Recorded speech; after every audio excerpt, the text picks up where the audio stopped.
everybody, I'm Crystal Nutt talking to you today about the St. John's Making Room Capital Campaign. My husband Alan and I, along with our 3 elementary age kids, Aiden, Elise, and Sanders, moved to Annandale in 2020, and we became members of St. John's in 2022. We're supporting the Making Room campaign because we believe in creating a space where people of all ages and from all walks of life can develop and deepen their relationship with Jesus.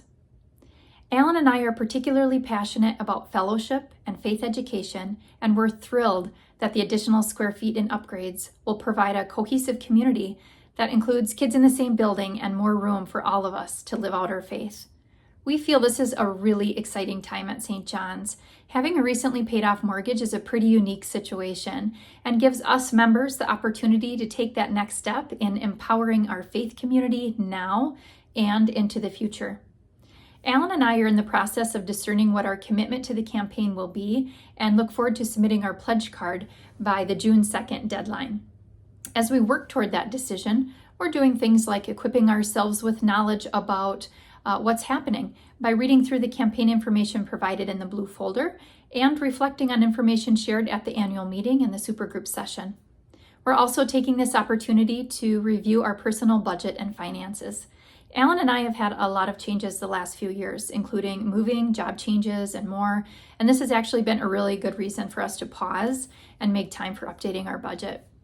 For example, I primarily work from home, and in order to get out of the house, I regularly go out for coffee or lunch.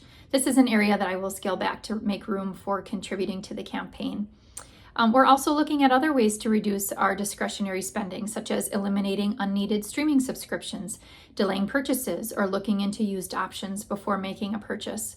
In fact, my husband just scored a $30 meat smoker on Marketplace, which he's pretty pumped about.